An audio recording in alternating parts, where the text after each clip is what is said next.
南摩第三是多劫羌佛说。是法折言50。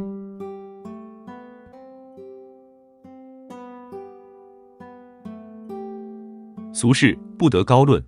低调生见于邪，怀之嫉妒耳，其心无伤于对，恰烦恼其己，由嫉妒动恶之念而生烦恼，为世之道，嫉妒属自害之敌。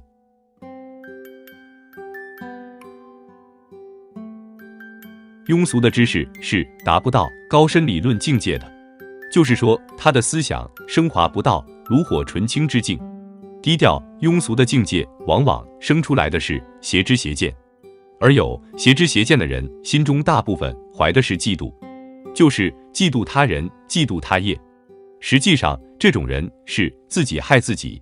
因为嫉妒心就是他本身自带之敌人，他产生的这种心境伤害不到对方。由于他产生这种心境伤害不到对方，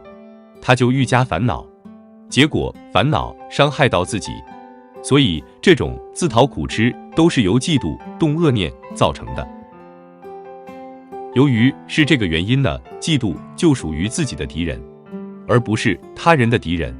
所以明白这个道理，我们不要产生嫉妒之心。感谢您的收看，欢迎订阅、按赞、留言及分享我们的频道哦。